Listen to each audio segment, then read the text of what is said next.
Hello everyone. In this lecture, we are going to talk about the domain of some standard function.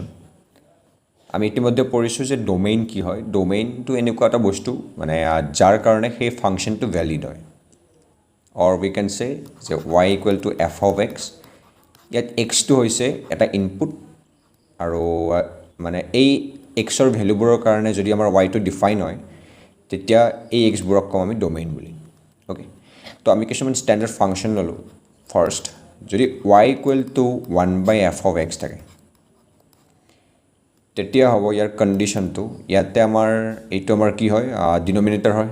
এই ডিনোমিনেটৰটো আমাৰ 0 হ'ব নোৱাৰে ঠিক আছে তাৰ কাৰণে আমাৰ কিছুমান xৰ ভ্যালু থাকিব এই xৰ ভ্যালুবোৰৰ কাৰণে fx যদি আমাৰ 0 হয় তেতিয়া আমাৰ এই ফাংশনটো আমাৰ কি নহয় ডিফাইন নহব তো তাৰ কাৰণে আমি কি কৰিম যে xৰ কিছুমান ভ্যালুবোৰৰ কাৰণে fx should not be equal to 0 so তাৰ কাৰণে আমাৰ কণ্ডিশ্যনটো হ'ব গোটেই ৰিয়েল নাম্বাৰৰ পৰা আমি সেই x কেইটা আমি মাইনাস কৰিব লাগিব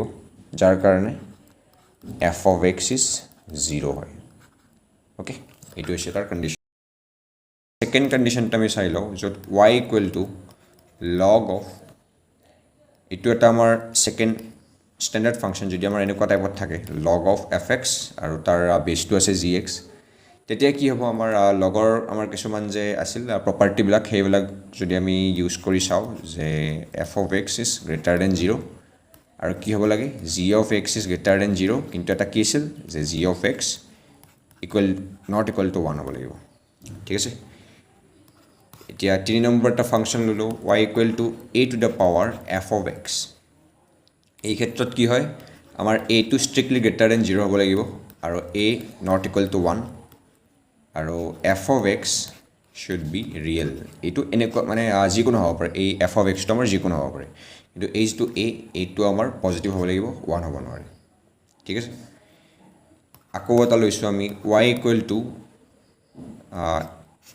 fx to the power মানে এনেকৈ লিখিব পাৰি ইয়াৰ পাৱাৰ আছে 2n that means even number or we can say fx to the power 1/2n ঠিক আছে তেতিয়া কি হ'ব মানে এইটোক আমি যদি n ৰ ভ্যালু 1 লও তেতিয়া এইটো কি হ'ব y equal to root fx হ'ব তেতিয়া ই কেতিয়া ডিফাইন হ'ব যেতিয়া fx টো কি হ'ব গ্ৰেটাৰ দেন 0 হ'ব স্ট্ৰিক্টলি পজিটিভ হ'ব লাগিব তো এইটো ক্ষেত্ৰত আমাৰ কণ্ডিশ্যনটো আহিব f of x should be greater than or equal to 0 ঠিক আছে এইকেইটা হ'ল আমাৰ চাৰিটা হ'ল এতিয়া আমি আকৌ কিছুমান চাম 5 নম্বৰ এটা ললো y equal to এবাৰ odd ললো ইয়াতে 2n plus 1 আৰু ভিতৰত f of x ওকে মই যদি ইয়াতে মানে n ৰ ভ্যালু 1 পুট কৰোঁ তেতিয়া কি পাম 2 plus 1 3 মানে কি হ'ব for n equal to 1 y equal to তাৰ হেইটো কি হ'ব ফাংশনটো কি হ'ব f to the power 1/3 হ'ব তো এইটো যেটো আমাৰ odd আছে odd থাকিলে f ৰ ওপৰত কোনো ধৰণৰ ৰেষ্ট্ৰিকশন নাই এই কাৰণে f of x যিকোনো ভ্যালু হ'ব পাৰে ৰিয়েল নাম্বাৰ ঠিক আছে আকৌ এটা লৈছো y equal to এবাৰ sin x trigonometric function ইয়াত x টো আমি কি ল'ব পাৰো x টো আমি যিকোনো ল'ব পাৰো x belongs to r real number ঠিক আছে আকৌ আমি কিছুমান লও y equal to cos x টো আমাৰ যিকোনো ভ্যালু হ'ব পাৰে ৰিয়েল নাম্বাৰ তেনেকে 8 নম্বৰটো আহিব y equal to 10x ৰ কাৰণে কিন্তু মানে আটাইকেইটা আমাৰ কি হ'ব ৰিয়েল ভ্যালুৱে হ'ব কিন্তু y মানে এই ফাংশনটো আমাৰ কোন ডিফাইন হ'বৰ কাৰণে x ৰ ভ্যালু π/2 হ'ব নোৱাৰে x ৰ ভ্যালু যদি আমাৰ 90 ডিগ্ৰী হয় তেতিয়া 10 90 ডিগ্ৰী কিমান হ'ব ইনফিনিটি হৈ যাব মানে এই ফাংশনটো আমাৰ কি নহব ইয়াতে ডিফাইন নহব যদি এই ফাংশনটো আমাৰ ডিফাইন হ'ব লাগে তেতিয়া কি হ'ব লাগিব x ৰ ভ্যালু 90 ডিগ্ৰী বা 270 ডিগ্ৰী এনেকুৱা হ'ব নোৱাৰে তাৰ কাৰণে সেইটো হ'ব odd multiple of π/2 means 90 degree এইখিনি আমি গোটেইকেইটা মানে হেৰিৰ পৰা ৰিয়েল নাম্বাৰৰ পৰা মাইনাস কৰিব লাগিব এইটো হ'ল কণ্ডিশ্যন আকৌ এটা লৈছো y equal to cot x কেতিয়া ডিফাইন হ'ব যেতিয়া x belongs to ৰিয়েল নাম্বাৰৰ পৰা আমি যদি n পাই to মাইনাস কৰি দিও তেতিয়া হি ডিফাইন হ'ব ইয়াতে এনৰ ভেলু 0 বহালোঁ 1 বহালে তেতিয়া আমি পাই যাম এইবিলাক যে ছাপ'জ মই এনৰ ভেলু মই 0 ল'লোঁ তেতিয়া কি হ'ব 0 হ'ব ডেট মিনছ যদি মই এক্সৰ ভেলু ইয়াতে 0 পুট কৰোঁ আমাৰ ৱাইটো ডিফাইন নহয় তেতিয়া ৱাই ইকুৱেল টু কি হৈ যাব ইনফাইনাইট হৈ যাব ঠিক আছে তেনেকৈ আমি Y equal to check X ল'লোঁ চেক এক্সৰ কাৰণে কি হ'ব X belongs to real number minus 2n + 1 pi by 2 10ৰ লগত একে হয় ঠিক আছে এতিয়া আকৌ কিছুমান লৈছোঁ y equal two cosec x ইয়াৰ কাৰণে কি হ'ব r মাইনাছ n পাই ঠিক আছে তেনেকৈ এবাৰ আমি ইনভাৰ্ছ ফাংচনত আহিছোঁ ইনভাৰ্ছ ফাংচনৰ বিষয়ে আমি পিছলৈ পঢ়িম কি হয় যদি চাইন ইনভাৰ্ছ অফ এক্স থাকে তেতিয়া এক্সটো ক'ত থাকিব লাগিব এক্সটো থাকিব লাগিব -1ৰ পৰা 1লৈকে এইখিনি যদি কোনোবাই নাজানে বাছ এনেই লিখি থৈ দিয়া ফিৰ আহিল y equal two cos inverse of x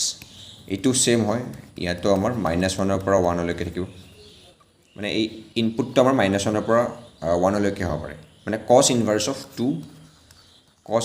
of 2 কেতিয়াও নোপোৱা ঠিক আছে এইটো আমাৰ কেতিয়াও ভেলিড নহয় এতিয়া আহিল 14টোত আহিল y equal two tan inverse of x এইটো হ'ব x বিলংছ টু r ইয়াত যিকোনো আমি ভেলু পুট কৰিব পাৰোঁ এক্সত ঠিক আছে এতিয়া আহিল y equal two cot inverse of x ইয়াত কি হ'ব ইয়াত এক্সটো আমাৰ মানে যিকোনো ভেলু হ'ব পাৰে অল ৰিয়েল নাম্বাৰ আকৌ ল'লোঁ y equal two sec inverse of x ইয়াত এক্সটো আমাৰ কি হ'ব পাৰে r মাইনাছ অপেন ইণ্টাৰভেল -1ৰ পৰা 1 ঠিক আছে তো তেনেকৈ আমি আৰু কিছুমান চাওঁ 17 cosec অফ মানে cosec ইনভাৰ্ছ অফ এক্স য'ত এক্স বিলংছ টু কি হ'ব ছেইম হ'ব মানে sec ইনভাৰ্ছৰ লগত একে হ'ব যিটো হ'ব r মাইনাছ -1ৰ পৰা 1 18টো লৈছোঁ y ইকুৱেল টু এইটো আমি পাইছোঁ বক্স অফ এক্স বুলি কয় ইয়াক box of F of x বা এইটো এফ অফ এক্সৰ জেগাত অকল এক্স ল'ব পাৰা চাপ'জ অকল এক্স ল'লোঁ মই y equal to box of x ইয়াত কি হ'ব এক্সটো কি হ'ব পাৰে এক্সটো যিকোনো ভেলু হ'ব পাৰে ঠিক আছে তাৰপিছত ল'লোঁ এটা ফ্ৰেকশ্যনেল পাৰ্ট বুলি যে শিকিছিলোঁ y equal to fractional part of x ইয়াৰ কাৰণেও আমাৰ এক্সটো যিকোনো ভেলু হ'ব পাৰে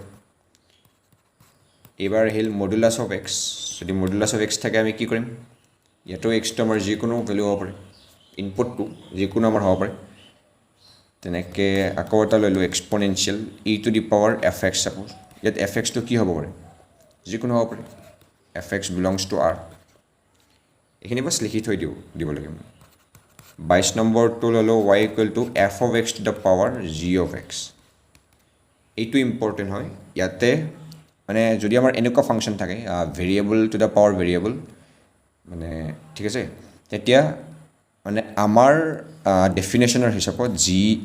মানে জি অফ এক্সটো যিটো আমাৰ ওপৰত থাকে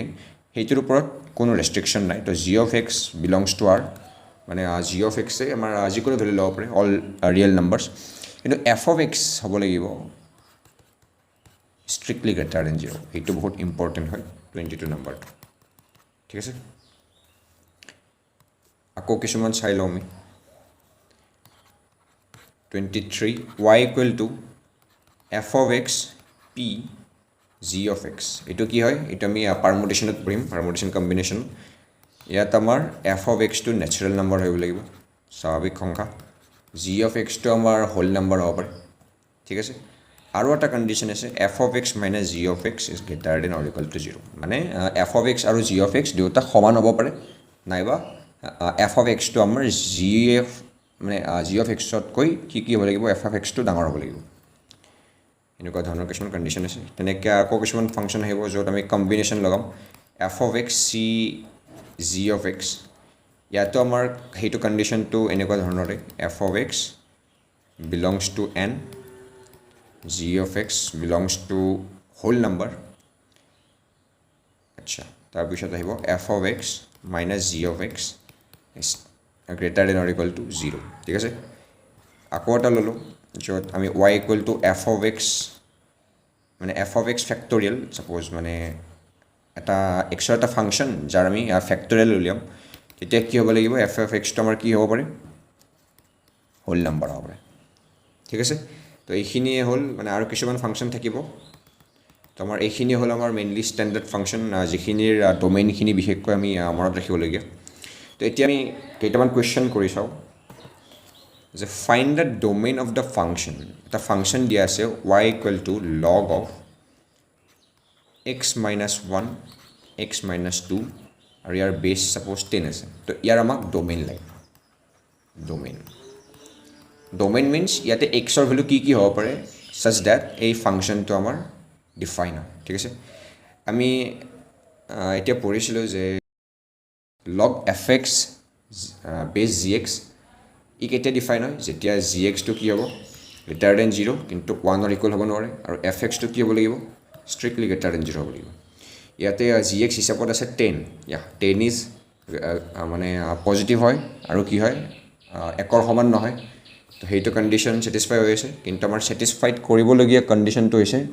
এইখিনি আমাৰ গ্ৰেটাৰ দেন 0 হ'ব লাগিব x minus 1 into x minus 2 should be greater than equal to 0 strictly greater than তো এইখিনি আমি ৱেভি কাৰ্ভত পাইছোঁ